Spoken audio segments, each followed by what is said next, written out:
자, 123쪽. 123쪽 불러놓고 한참 만에 하네, 그죠? 이제 아까 저 했던 거 책을 통해서 확인해 보겠습니다.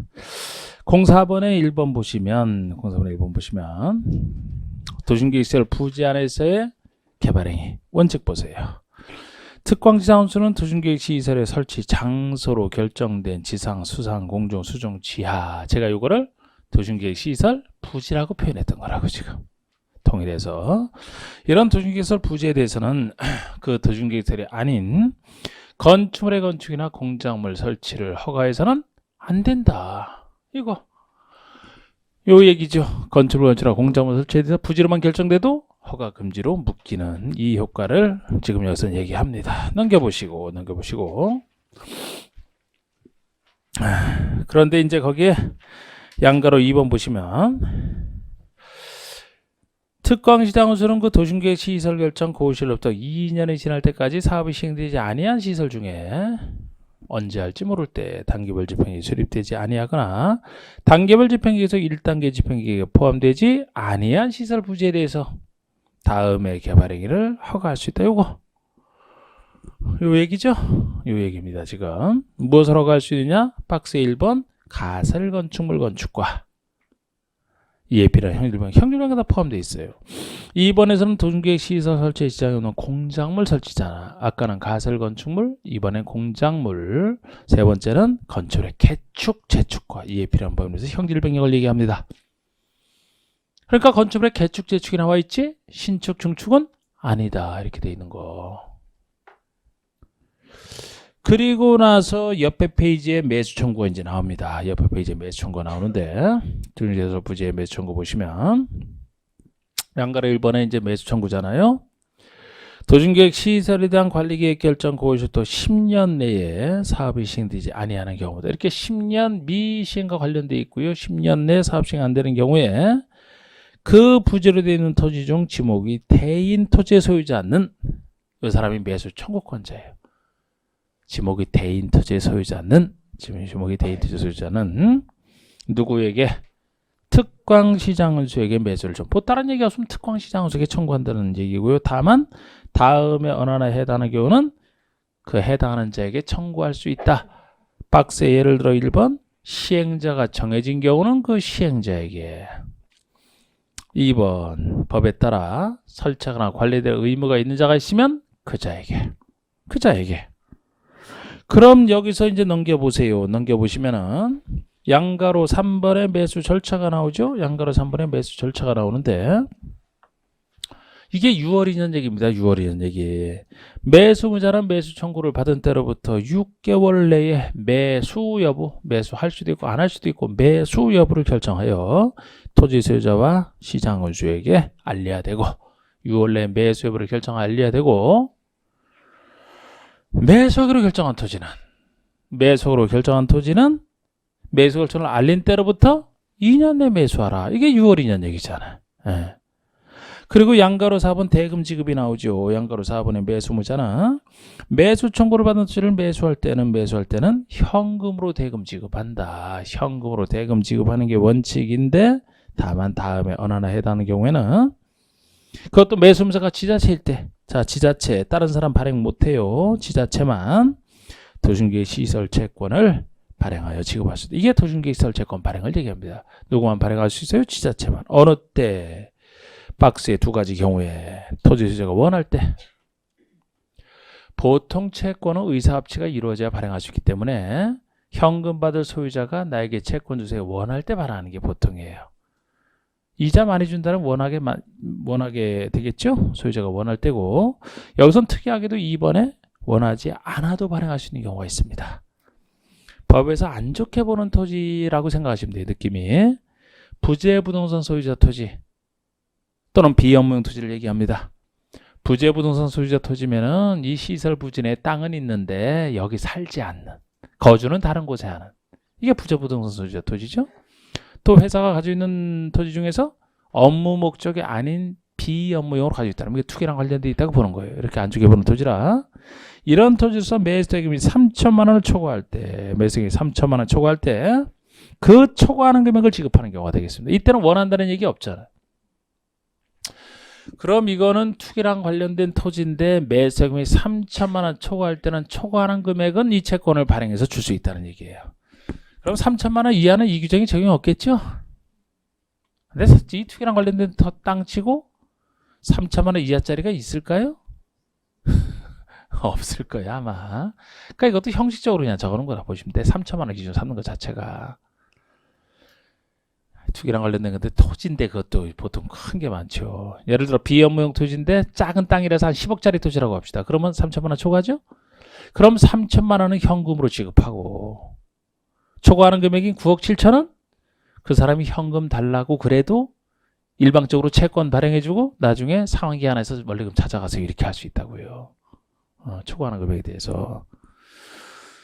자, 그 다음에 옆에 페이지 양가로 6번 봅시다. 양가로 6번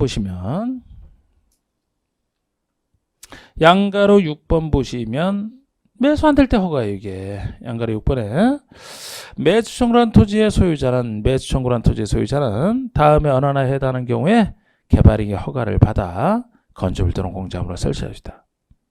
이게 어느 하나에 해당할 때가 박스에 바로 매수 안 할 때이거든요. 이게 처음부터 매수를 안 하기로 결정한 경우 아니면 니은번에 매수 결정을 통지한 때로부터 2년 내 매수를 안 할 때, 즉 매수가 안 될 때는 무엇을 허가받을 수 있느냐? 동그라미 2번이 허가 대상을 얘기해요. 동그라미 1번은 매수 안 될 때 얘기고 요건, 2번에는 허가. 그러면 동그라미 2번에 허가받을 수 있는 것이 기억번이 바로 좁은 의미의 단독주택 3층 이하를 얘기하는 것이고 좁은 의미의 단독주택 3층 이하를 얘기하는 것이고 니은 디귿번이 1종, 2종 근린 생활시설을 얘기하잖아요.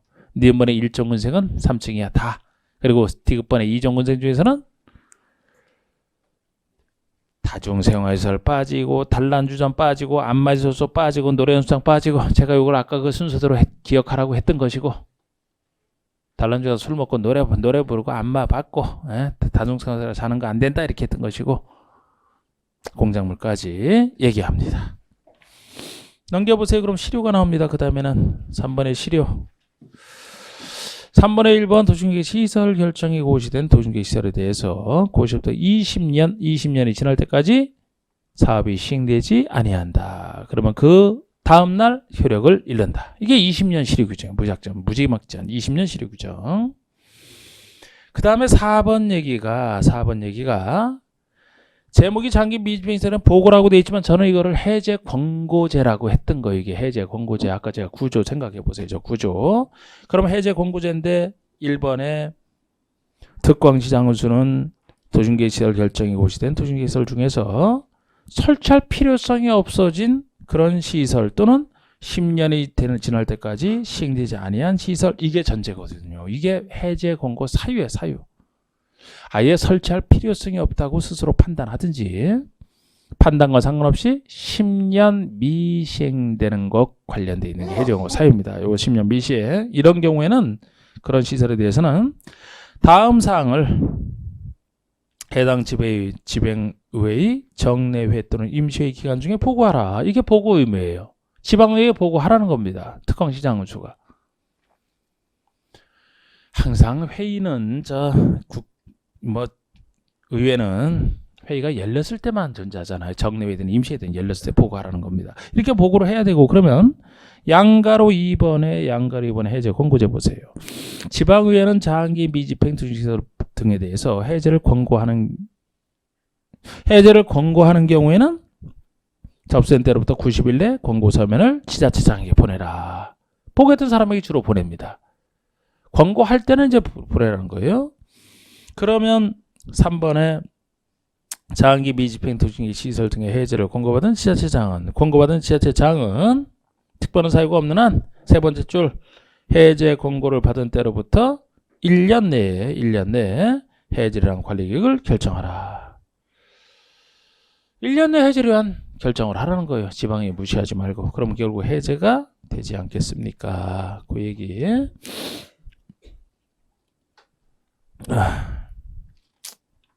그런 구조잖아. 넘겨보시면 이제 05번에 해제 신청제가 나오죠. 이건 제목 그대로 해제 신청제입니다. 그럼 여기는 이제 해제 신청 사유를 보세요. 양가 1번에 동그라미 1번 맨 앞에 도중계획 시설 결정 고시로부터 10년 내에 사업이 시행되지 아니한 경우로서 단기별 집행계획상 해당 도중개설의 실효시까지 집행계획이 없는 경우가 바로 해제 신청 사유가 되겠습니다. 그러니까 역시 10년 미시행과 관련돼 있고 10년 미시행돼 있다 하더라도 실효시까지 집행계획이 없을 때예요. 아까 20년이 될 때까지 안 되면 실효가 된다 그랬죠? 그때까지 집행계획이 없다면 앞으로도 집행 안 하겠다는 얘기죠? 그러니까 이럴 때는 그 도중개설 부지로 되어 있는 토지 소유자, 이렇게 토지 소유자가 직접 신청하는 걸 얘기합니다. 당사가 직접. 토지 소유자는 그 아랫줄 도중개획 시설에 대한 관리계획 위반권자에게 해제라는 관리계획 위반을 신청할 수 있다. 이때 먼저 위반권자에게 신청하는 걸 얘기합니다. 그 아랫 얘기들은 저 그림으로 대체합니다. 제가 위반권자에게 신청해서 안 되면 결정권자, 안 되면 국장에게 한다 그랬죠?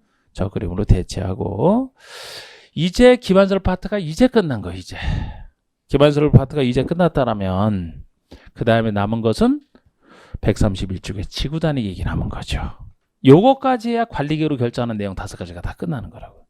제가 지구 단위 계획이라는 것은 도중계획 수립 대상 지역인 특광시군의 전부가 아니고 일부를 개발하겠다. 이게 지구 단위 계획이라고 했는데 그럼 개발하기 위해서는 먼저 지구 단위에 수립할 땅을 지정해야 되죠. 그게 지구 단위 계획 구역의 지정입니다.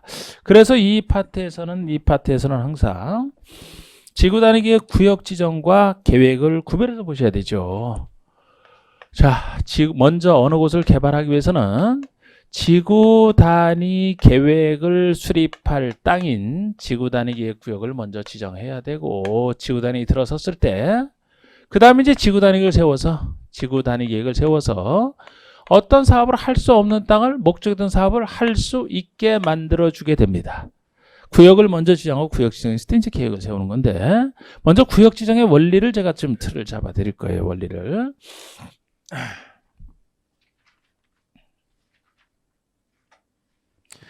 야, 우리 앞에 계신 분은 그거를 그 노트 필기를 거기다 하는 거야? 그게 뭐예요? 그게 태블릿 PC에?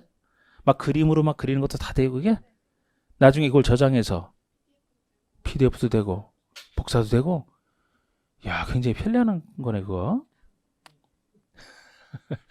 지금 보니까 저 그림이 그대로 잘 그려져 있는 것 같아. 원래 이런 거 하려면 뭐 저 파워포인트로 막 힘들게 하잖아요. 근데 여긴 그냥 해서 그냥 참.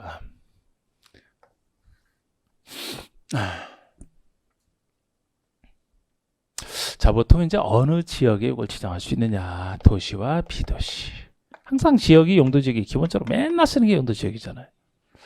개발할 땅 도시, 보존할 땅 비도시이기 때문에 이제 도시에 있는 땅들 중에서도 도시에 속하는 땅들 중에서도 조그만 땅들 어느 땅에 대해서 이걸 지정할 수 있느냐를 따지는 건데 원칙은 임의적 지정 대상 지역이에요. 지정할 수 있는 거. 임의적이 한자로 제가 표시해놨지 지정할 수 있는 곳으로 보시면 돼. 아니 어느 곳을 개발할 필요가 있으면 지구단위 기호를 지정하고 필요 없으면 지정 안 해도 되잖아요. 지정 의무는 없잖아. 그래서 보통 도시역 중에 어느 땅에 대해서 지정할 수 있느냐 임의적 지정 대상지역이 원칙적 모습이 되는 것이고 예외적으로 꼭 지정을 해야 되는 필요적 지정 대상 지역이 있어요. 요거는 꼭 지정을 해야 되는 곳이기 때문에 의무적으로 해야 되는 곳이기 때문에 원칙적 모습은 아니에요. 그래서 이건 2가지밖에 없지만 나중에 암기할 수밖에 없는 것이고 비도시는 원래 보존할 땅이라 요건 개발하려고 한다잖아. 지구단위 기구를. 그러니까 보존할 땅이라 원래는 여긴 지정해서는 안 돼요. 그런데 원칙은 안 되는데 역시 예외적으로 지정할 수 있는 곳이 3군데가 있습니다. 그래서 제가 요거는 11월 달에 제가 살짝 말씀드린 걸로 아는데 요게 내용은 제일 많지만 지정할 수 있는 곳이 어디냐 하는 것은 이해를 통해서 충분히 하면 되고 외우지 않아도 되지만 예외적 지정해야 되는 것과 이것은 예외적 현상이지만 요건 제가 이해를 못 시켜요. 암기할 수밖에 없고 이것도 틀만 잡는 선에서 오늘은 여기와 여기까지 하고 이건 틀만 잡는 선에서 일단 끝내놓을 겁니다. 나중에 추가하고. 그래서 먼저 지금 현재 지정할 수 있다는 거예요. 이건 지정해야 된다는 얘기고 책 만드는 사람은 뭐 자기 마음대로 말을 쓸 수 있지만 지정할 수 있는 것을 얘기합니다. 근데 요거 할 때는 원리가 어떤 원리냐. 도시지역에 속하는 수많은 땅들 중에서 도시지역에 속하는 수많은 땅들 중에서도 도시지역에 있다라고 해서 꼭 개발할 땅만 있는 건 아니에요. 개발에 치우쳐 있다 그랬지. 그래서 땅들 중에서도 개발 목적인 땅이 있을 수가 있고 개발 목적인 땅이 있을 수가 있고 개발의 반대인 보존 목적인 땅도 도시적에 분명히 있을 수 있습니다. 개발이 많을 뿐이지. 그럼 항상 그 대상인 땅이 어떤 목적인 땅이냐 요거를 판단하시고 개발 목적으로 지정된 땅이면 개발하겠다고 지정했는데 지구 단위계의 구역을 지정해서 나름대로 개발을 한다? 대환영이지, 대환영이지. 필요하면 지정할 수 있어요. 지정할 수 있는 곳이 돼버립니다. 지정할 수 있는 곳이 돼. 근데 보존 목적인 땅이면 보존하겠다라고 대외적으로 약속한 것이나 다름없는데 갑자기 보존하겠다 그리고 요거를 지정으로 해서 개발을 하겠다? 배신이잖아, 배신. 보존하겠으면 보존해야지. 그래서 여기는 지정할 수 없고 이 논리를 충분해요, 이거는. 그러니까 항상 지구단위계획 파트에서는 지정할 수 있는 것을 물어보는지 지정하여야 한다를 물어보는지 기본이 구별이 기본인데 지정할 수 있는 것을 물어본다라면 주어진 지문을 판단해서 개발 목적이냐 보존 목적이냐 그것만 판단하셔서 적용하면 된다고. 개발 목적이면 지정할 수 있다. 보존 목적이면 지정할 수 없다. 이 논리도 충분하단 말이에요. 그럼 무엇이 개발 목적인지 보존 목적인 내용 많은데 아무리 처음 하시는 분이라도 대충 보면 그거 보면 개발할 땅인지 보존할 땅인지 구별이 돼요. 개념 분석으로. 자, 예를 들어 대지 조성 사업지구로 지정된 곳 이렇게 나왔더라면 지정할 수 있어요? 없어요? 빨리 판단해 보세요. 대지 조성 사업지구 그러면 대지 조성하는 사업하겠다 개발할 땅 아닙니까? 분명히 지정할 수 있지. 택지 개발지구 이러면 도시개발구역은 정비구역은 개발제한구역은 빨리 판단하셨네. 개발제한구역은 안 되지. 개발을 막는 곳인데 지정할 수 없다 그래야 돼요. 관광단지는 관광특구는 관광지로 개발할 거 아니면 엄청나게 해운대 같은 게 관광특구라 그랬잖아 제가. 근데 아까 개발제한구역은 지정할 수 없다. 그럼 이제 예를 들어 그렇게 낼 수 있는 거예요. 다음 중 지구단위계획을 지정할 수 있는 곳이 아닌 것은 가장 단순한 문제 아닙니까? 지정할 수 있는 곳 쫙 해놓고 개발 제한구역으로 지정해도 그게 답이지 그럼. 그러면 개발 제한구역 지정할 수 없는데 그곳에 꼭 해야 되겠다. 그 상태는 못한다니까요. 못하니까 그 상태를 없애버려야지. 개발 제한구역에서 해제된 곳 하면 지정이 가능해. 개발 제한구역에서 해제되는 순간에 이제는 개발 제한구역이 아닌 거죠. 그렇게 가능합니다. 도시자연공원구역 어때요? 도시자연공원구역 지정할 수 있어요? 없어요? 안 되지. 개발 제한구역과 비슷한 것이 도시자연공원인데 해제되면 가능해져. 예를 들어 시가와지원구역이면 아까 배웠던 시가와지원구역 안 되죠? 시가 유보기간 동안에 개발 못하는 곳이라 그랬잖아요. 거기서 해제가 되면 가능하겠지. 공원 어때? 공원 안 되죠? 아이, 공원에 산책 많이 가보셨잖아. 그 개발되는 땅에 보존될 땅에. 그러니까 해제된다 그래야만 가능해지지.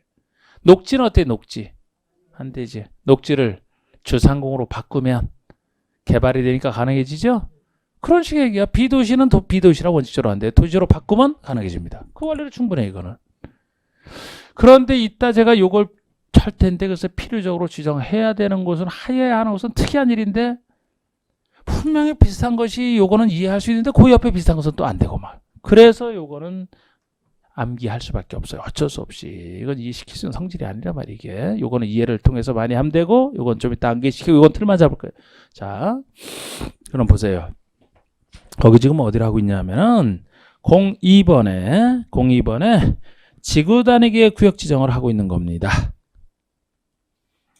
먼저 1번 도시지역을 전제로 해서 임의적 국장 등은 관리계획 결정권자 등은 다음에 하나에 해당하는 지역의 전부든 일부든 지구 단위계의 구역을 지정할 수 있다.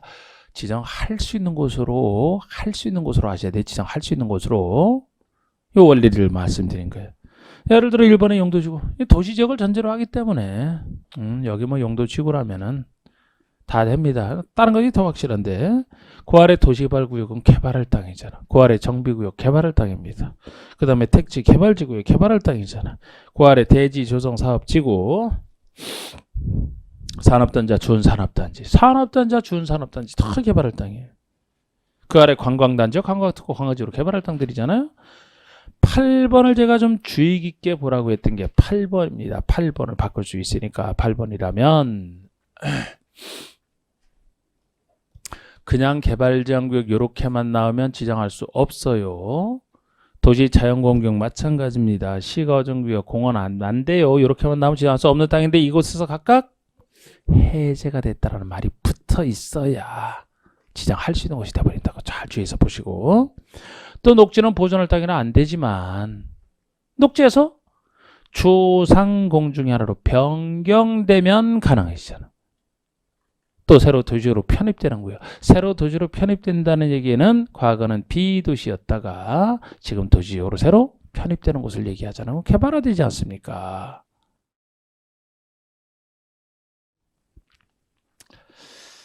그리고 9번, 10번, 11번, 12번이라고 해서 더 있어요. 더 있는데 예를 들어 9번이나 10번이나 12번이면은 0으로 정하는 지역까지 있어요. 0의 내용은 소개도 안 돼 있어요. 지금 여기에. 0의 내용이 또 한참 된단 말이에요. 근데 소개돼 있더라도 이걸 어떻게 일일이 다 봅니까? 그럼 0에서 나오면 어떻게 하느냐? 역시 저렇게 따져주면 돼요. 0으로 정한 내용을 가지고서 문제를 내려면 어렵게 내겠지만, 어려운 것이겠지만, 아까 여러분들 판단했듯이 개발 목적이나 보존자 이 느낌으로 그냥 보시면 된다고. 예를 들어 아까 여러분 0의 내용, 여기 소개 안 된 0의 내용 중에 그거 있어요. 아까 여러분들이 배웠던 거 대중교통 결제일지 있잖아요. 3개 이상 노선을 교차하는 대중교통 결제로부터 1km 이내에 위치한 곳 지정할 수 있어요? 없어요? 만약 있다 그렇게 답을 하셔야지. 그런 것들 예를 들어 다 개발할 땅 아닙니까? 2번에 의무적이 나오는데 국장 등은 다음에 어느 하나에 해당하는 지역은 지구 단위계획 구역으로 지정하여야 한다잖아요. 하여야 한다에 밑줄 그어두시고 꼭 지정해야 되는 곳을 얘기합니다. 할 수 있는 곳이 아니고 해야 되는 곳을. 그런데 이게 글쎄 두 가지밖에 안 되지만 외울 수밖에 없단 말이에요. 이게 참 안타깝지만 1번의 정비법에 따라 정된 정비구역, 자 정비구역의 정비 두 글자 체크하시고, 또는 및 택지개발지구의 택지개발지구 택지 두 글자 체크하시고, 이 두 군데서 시행되는 사업이 끝난 후 10년이 지난 지역 10년 체크하시고, 그러니까 정비 택지 10년 이렇게 체크가 돼 있을 겁니다. 두 문자 딴 거예요. 택지를 택시로 읽어요. 택시로. 그러면 어떻게 되냐? 순서 택시 정비 10년. 택시 정비 10년. 택시는 정비 사업을 정비를 10년 지나면 꼭 해야 된다. 지금 의무로 얘기하잖아. 할 수 있다가 아니고. 여러분 택시 운행한 지 10년이 돼도 정비 한 번 안 받은 거 위험해서 타겠습니까? 사고 그냥 나겠지? 그래서 택시 정비는 10년마다 꼭 해야 된다. 이렇게 해서 기억하세요. 해야 된다를 일부러 넣은 것은 택시 정비 10년을 외워놓고서 할 수 있다를 표현되면 틀리지 않습니까? 해야 된다. 그래서. 근데 보세요. 여기 정비구역에서 끝난 후 10년이 지나면 꼭 의무적으로 다시 한번 지정해서 하라는 얘기인데, 도시발구역과 정비구역이 비슷한 건데 도시발구역은 빠져 있잖아. 그러면 없잖아. 그러니까 이건 외울 수밖에 없는 거예요. 안타깝지만. 그래서 두 음자를 제가 최소화시키는데 참 이런 것들은 어쩔 수 없는 거예요. 공법의 한계예요. 공법의 한계. 공법은 법 중에서는 법적인 논리성이 사실 제일 떨어지는 게 공법 세법 아닙니까? 그래서 그래. 이런 건 어쩔 수 없어요. 그런데 하여튼 가능하면은 써먹기 좋게 외우자는 거예요. 여러분 솔직히 다른 과목에서 막 외우는 거 많아도 외우기도 힘들지만 저는 외우는 것도 엄청 말되게 일단 해주잖아요. 단순히 하면 더 어렵잖아. 외우는 것도 힘들지만 외우고 나서 단점이 어디에 쓰는지 모를 때가 많아. 외우긴 외워놨는데 그걸 어디 적재적소에 못 쓰는 경우가 많다니까. 두 번째 완전히 단점이잖아. 그러니까 할 수 있는 거 해야 된다가 특이하니까 택시 정비는 10년마다 꼭 해야 된다 이렇게 해두지. 또 하나가 이거는 여러분들이 녹지에 투자를 해놨는데 녹지를 주상으로 누가 와서 바꿔준다 그러면 그냥 돈 엄청 벌게 되겠죠? 녹지에 투자를 했는데 주상구 중에 하나로 바뀌게 되면 어떤 슈퍼맨이 와서 꼭 그렇게 돈 좀 벌어줘야 된다는 염원을 담고 있는 그런 말로 이걸 만들었다고. 꼭 누가 와서 슈퍼맨이 와서 돈을 꼭 벌어주고 가야만 된다.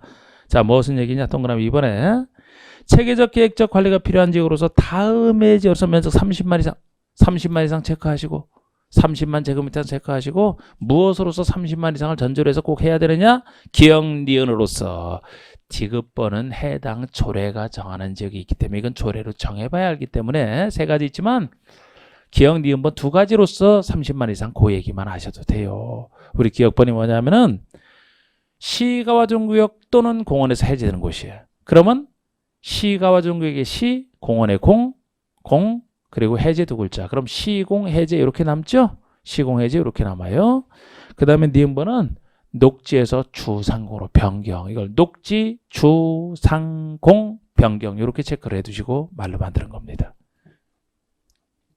그러니까 시공에서 해제 또는 다른 해제는 여기 다 안 들어가고 그리고 녹지를 주상으로 변경하는 것으로서 면적 30만 이상이면 꼭 지정해야 된다 이런 얘기인데 시공에서 해제를요. 시공에서 해제를 슈퍼맨 등장으로 보시면 돼. 시공에서 해제돼서 슈퍼맨이 등장했다 이렇게. 와 닿아요? 시공에서 해제된 게 슈퍼맨 등장으로? 오, 이게 와 닿는다라면 아주 저랑 생각이 벌써 탁 똑같다는 얘기인데. 안 와닿아요? 일부러 와닿는다래지. 또 제가 그래야 저랑 생각이 같아진다라니까. 여러분들이 전화 보통 매는 보통 사람은 슈퍼는 초인이잖아. 초인. 시공의 제약 속에서 살잖아요. 시공의 제약 속에서 사는 게 보통 사람입니다. 근데 시공의 제약에서 해제가 됐다라면 초인 아니에요? 슈퍼맨? 그런 뜻으로 말한 거예요. 이게. 여러분들 다 늙죠? 뭐 또 대답 안 하시면 안 늙어요 보는데. 아 시간의 제약 속에서 산다 이거예요. 그래서 때 되면 다 죽고 그러잖아요. 시간의 제약 속에서 살고 공간의 제약 속에서 살죠? 예. 그런데 슈퍼맨이면 시공에서 해제됐으니까 옛날에 그 슈퍼맨 처음 나왔을 때 슈퍼맨 모습이란 지금 날 들었어요? 안 들었어 슈퍼맨은? 안 들었지. 아이 참나. 아 옛날 슈퍼맨 영화 안 봤죠? 그래. 아 똑같아. 예? 슈퍼맨이 심지어는 옷도 하나 안 바뀌잖아. 그 슈퍼맨은. 그죠? 그리고 망토 하나 막 날아다니죠? 여러분들이 높은 곳에서 한번 슈퍼맨 하면서 날아봐요. 떨어져 죽어 그냥. 공간의 제약 속에 있기 때문에. 근데 막 날아다니잖아. 시공의 제약에서 벗어나 있잖아. 그런 뜻으로. 그래서 시공에서 해제돼서 슈퍼맨이 샥 나타나서 그냥 가면 섭하죠. 아무 의미가 없지. 와서 녹지를 주상공으로 변경해 줘야만 된다. 그것도 면적 얼마? 대규모로 30만 이상. 그래야 큰 부자로 만들어주지. 시공에서 해제돼서 등장해서 녹지를 주상으로 변경해야만 된다. 그것도 면적 30만 이상. 어쩔 수 없어요. 이렇게 자꾸 반복하다 보면 이게 제일 그래도 괜찮을 것이다 할 겁니다. 자 이제 요거까지 설명드렸고 B도시는 제가 틀만 잡아드리더라고 했는데 B도시는 여기 봐주세요. 원래 B도시는 보존할 땅이라 지정해서는 안 된다니까요. 그런데 B도시라 하더라도 보존할 땅만 있는 건 아니라 대부분이 보존 쪽에 치우쳐야 되지. B도시에도 개발할 땅은 예외적으로 존재해요. 그러니까 거긴 지정할 수 있는 겁니다. 셋 중에 하나는 뭐 용도지구 폐지 행위제한 대치니까 제가 쓰지도 않지만 이 두 가지가 특히 B도시 지역 중에서 자체로 개발할 땅. 용도 지구 중에서 개발할 땅. 그 개발 성질 때문에 지정할 수 있다 보시면 돼요. 여러분 B도시 지역이라면 관농지하죠. 관리지역이 다시 보생계로 나눠진다는 거 있었죠. 그 중에서 개발할 땅이 어느 땅이에요? 계획관리지. 그래서 이것도 이해를 이렇게 하셔야 돼요. 모든 걸 어떻게 다 외웁니까? 계획관리지역. 계획관리가 도시지역에 준하는 곳이라 그랬잖아. 그러니까 이것만 유일하게 도시지역에 준하는 것이라 개발할 땅이라 이 성질 때문에 지정이 가능한 겁니다. 지구 중에서는 어디가 개발할 땅이에요? 제가 그래 지구 중에서 용도지구 중에 제일 좋은 곳만 그랬잖아. 개?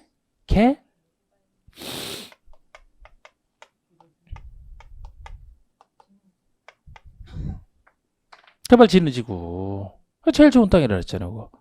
개발을 진흥해야 되기 때문에 엄청난 개발을 시켜주는 곳이에요. 그러니까 B도시의 위치에도 이 성질 때문에 개발이 될 땅이란 말이에요. 지역 중에서는 계획관리, 지구 중에서는 개발진흥, 대표적으로 개발할 땅 아닙니까? 그래서 주장할 수 있다 보시면 돼요. 또 하나는 제가 다 쓰진 않는데 제가 기존의 용도지구가 복잡해서 이 복잡한 용도지구를 폐지하되 지구에서의 행위 제한만 지구 단위로 대체하는 곳이 있다 그랬죠? 있어요, 그냥. 있어. 아이, 그 전에 관리기 세울 때 한참 얘기했었잖아. 막 기지 산행할 때도 그 행위 제한 대체 아닙니까, 그게. 그러니까 지구수를 없애버리고 용도 지구에서 행위 제한만 지구 단위로 옮겨놔서 지구 간단하게 하는 거라 그랬잖아요. 그럼 지구 단위로 옮겨놓기 위해서는 뭐가 그 땅이 지구 단위 구역이 지정되어야 지구 단위 세워서 여기다 옮겨놓죠. 그러니까 비도시를 하더라도 그건 새로 개발하는 게 아니고 기존의 행위자를 대체하면서 불가하기 때문에 아무 문제 없다는 거예요. 여기서는 기존의 것을 대체하는 것을 불가하기 때문에. 그래서 이 세 가지입니다. 근데 특히 여기에 이건 그 대체에 불과하니까 요거는 이게 초기에는 계획관리지역이 전체 100%다일 때만 지정이 가능했는데 나중에 개정되기를 이제는 지구나 계획관리지역이 지정할 때 지정하려는 면적 중에 계획관리가 차지하는 부분이 최소 50% 이상이면 된다 이렇게 얘기를 해요. 완화된 거예요. 그래서 지금은 지구단위 구역을 계획관리지역에 지정하려면 계획관리지역이 다일 필요는 없고 계획관리가 차지하는 비율이 전체의 50% 이상 반 이상이면 되고 그 대신 나머지 땅 계획관리가 아닌 땅은 관리지역 중에 하나여야 돼. 보생 중에 하나여야 된다고. 이건 계획관리니까 보존관리가 됐든 생산관리가 됐든 관리지역 중에 하나여야 되지. 예를 들어 농림이나 자연환경 보존지역이 조금이라도 섞여 있다 그러면 지정을 못합니다. 이 정도는 제가 말씀드리고 그리고 여기 요건 갖췄든 여기든 지정하려면 별도로 양쪽에 공통되는 면적 요건이 있어요. 도시적에는 이런 요건 없는데 비도시는 이왕이면 변두리 대상으로 하는 것만큼 너무 작게 하지 말고 최소 면적 얼마 이상으로 하라. 이건데 이렇게 틀만 잡고 요 숫자는 나중에 살짝 제가 정리드릴 거예요. 뭐 별로 잘 나오는 건 아니니까. 그리고 이 개발진흥지구 이 면적 요건 외에 추가적으로 개발진흥지구만 위치 요건까지 기억을 하셔야 된다고 이게. 그러니까 개발진흥지구 지구잖아. 지구니까 이 지구가 종류별로 어느 지역에 위치하느냐. 개발진흥지 종류별로 어느 지역에 위치하는지 위치 요건 채우고 면적 요건 채웠을 때 비로소 이제 지정이 가능해집니다. 제가 이건 이렇게 틀만 잡고 요 내용 자체는 나중에 보시고 일단 이렇게 해둡시다. 비도시 지역은. 그러면은 이제 보세요. 2번이 도시지역 외의 지역을 전제로 하잖아요. 도시지역 외의 지역을 비도시 지역을 지구단위 구로 지정하려는 경우에는 다음에 어느 하나에 해당되어야 된다. 그래서 지정하려면 다음에 어느 하나의 요건을 돼야지만 할 수 있다는 얘기인데 양가로 1, 2, 3번 셋 중에 하나는 양가로 1번이 지정하려는 구역 면적의 50% 이상이 반 이상이 계획관리지역으로서 최소 반 이상이 계획관리지역으로서 다음의 요건에 해당하는 지역에서 그 중에서 제가 동그라미 1번 얘기까지 한 거예요. 동그라미 1번은 계획관리지역 외에 지구단위 구역에 포함되는 지역은 생산관리 또는 보존관리해야 된다. 이 정도 얘기만 한 거예요. 다른 게 섞여 있으면 안 돼. 나머지는 관리지역 중에 하나, 보생 중에 하나. 이 정도 얘기만 한 거예요. 동그라미 2번, 3번, 4번. 2번이 면적 요건이고 3번, 4번 좋은 얘기인데 이거는 나중에 제가 슬쩍 말씀드릴 것이고 양가로 2번에 이게 개발진흥지구로서 다음 요건이죠. 개발진흥지구로서 다음 요건이잖아. 동그라미 1번이 면적 요건 등이요. 동그라미 2번이 위치 요건을 얘기합니다. 이 위치 요건이 아까 면적 요건 숫자보다 이게 더 의미가 있어요. 근데 위치 요건도 제가 종류별로 왜 그렇게 되는지 나중에 말씀드릴 거예요. 이게 나중에 지금 틀만 잡으시고 그리고 양가로 3번이 기존 용도지구를 폐지하고 지구를 폐지하고 지구에서의 행위 제한 등을 지구 단위로 대체하는 지구를 폐지하고 지구의 행위 제한만 용도지구의 행위 제한만 지구 단위로 대체하는 곳이라 새로 개발하는 건 아니고요. 자, 구역 지정 끝났습니다. 그러면 넘겨보시면 이제 지구 단위 내용이 나오거든요. 지구 단위 내용이.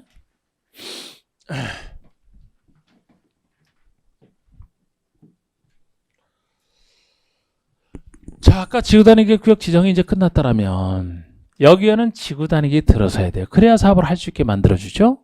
요 지구단위 수립 시기가 3년이에요. 구역을 지정한 때로부터 3년 내에 지구단위를 만들어야 되고 3년 내에 지구단위를 만들지 않으면 그 다음날 구역 자체가 이제 실효가 됩니다. 뭐 이런 얘기도 좀 이따 나올 것이고 그럼 이제 지구단위를 만들어 봐요. 그럼 우리 지구단위 만들 때는 이 지구단위에 포함될 내용 중에 꼭 집어넣어야 될 필수 내용과 선택사항 둘이 있어요. 필수사항 두 가지를 구별하실 겁니다. 나머지는 선택사항이니까. 개발에 관련된 내용 중에서. 근데 여기서 지구단위 세울 때 꼭 집어넣어야 될 필수사항 두 가지가 뭐냐 하는 것은 지구단위의 본질을 이해하시는 걸로 충분히 기억이 될 수 있어요. 이거는 외우지 않아도. 예를 들어 지금 여기가 지구단위 구역이다 면 여기에 지구단위를 세워서 개발할 수 있게 한다 그랬잖아요. 무엇이 꼭 집어넣어야 되느냐, 이 지구단위 구역에 뭐를 꼭 집어넣으면 되느냐. 자, 우리 지구단위 계획은 어떤 사업을 할 수 없는 땅을 이걸 통해서 할 수 있게 만들어주는 장치를 하고 있죠. 그럼 목적에 대한 사업을 생각해 봅시다. 아무 사업이나. 근데 저는 주로 이제 이 정도 크기의 공장 갖고 얘기를 하잖아. 이 정도 크기의 공장을 여기다 집어넣는 게 목적 사업이라고 가정을 해봐요. 요걸 그대로 현재 있는 상태에서 집어넣을 수 있다면 지구단위는 필요가 없지. 요걸 할 수 있어야 되는데 할 수 없는 땅이라 이걸 통해서 그걸 만든다는 얘기죠. 그러면 당연히 지구단위 세울 때 이게 목적 사업이라면 이 정도 크기 되는 공장이 들어갈 수 있도록 여기서 반드시 세워줘야만 돼. 필수사항이 되는 거예요. 그럼 지금 그림으로는 제가 이렇게 그렸지만 이게 뭐를 얘기하는 겁니까? 공장은 이 정도 크기의 공장에 들어간다는 공장을 못 들어가는 곳이면 용도 제한을 풀어줘야만 되지. 공장은 용도가 들어갈 수 있도록 용도 제한을 풀어줘야만 들어갈 수 있죠. 근데 공장이 조그만 게 들어가면 목적 실패, 사업 실패잖아. 이 정도 크기의 공장이 들어가야 돼. 그럼 크기를 결정하는 게 뭐예요? 이거네. 면적과 높이가 크기랑 관련돼 있죠. 그림상. 이 면적을 결정하는 게 뭐예요?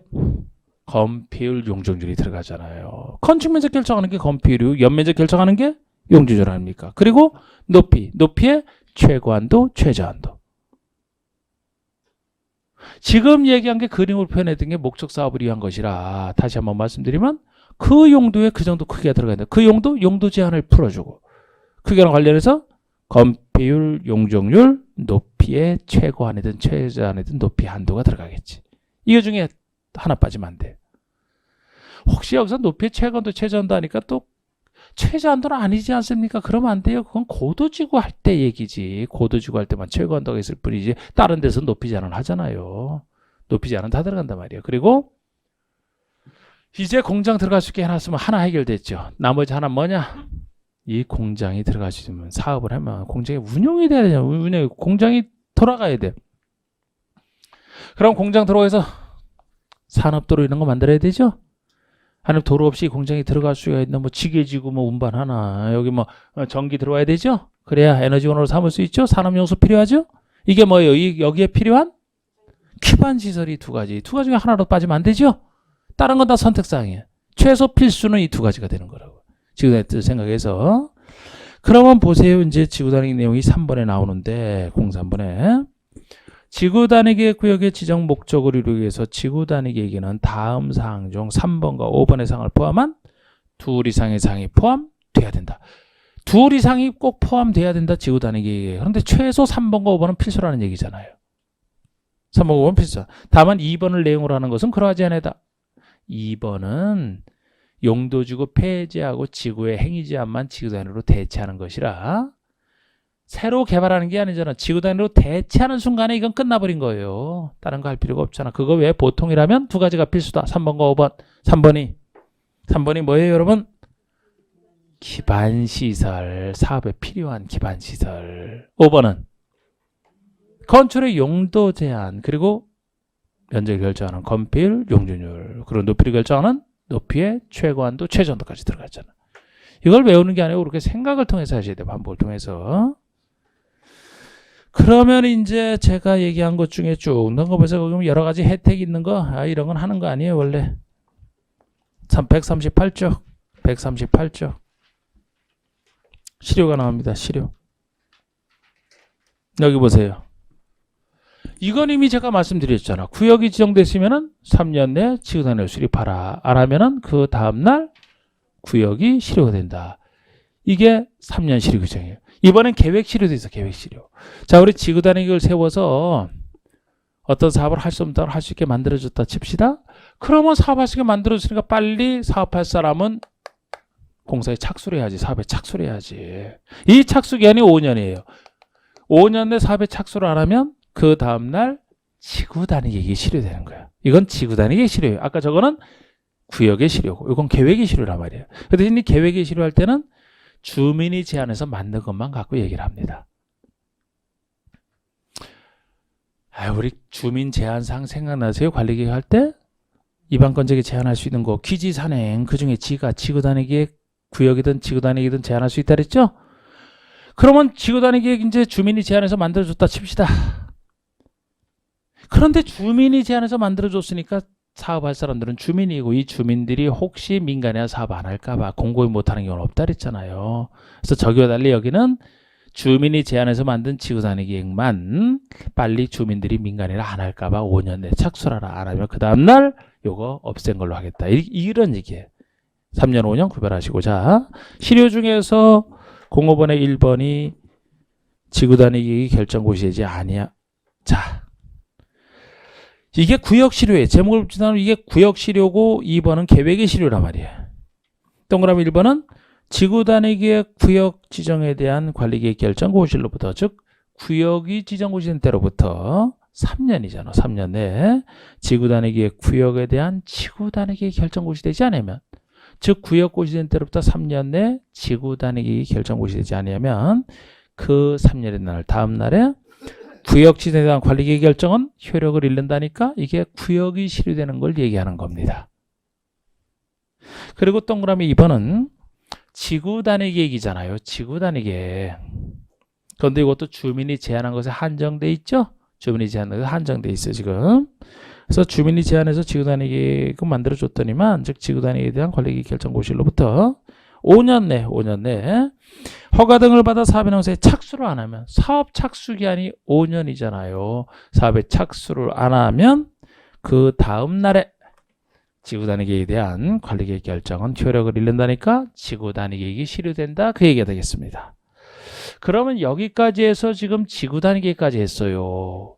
그러면 이제 도시군 관리 계획을 결정하는 내용 5가지가 이용 파트에서 다 끝난 거예요. 이제 다 끝났고 지금부터 10분을 쉰 다음에 관리 계획과 관련 없는 개발행위 허가 제하면 국회법이 끝나는 겁니다. 쉬세요.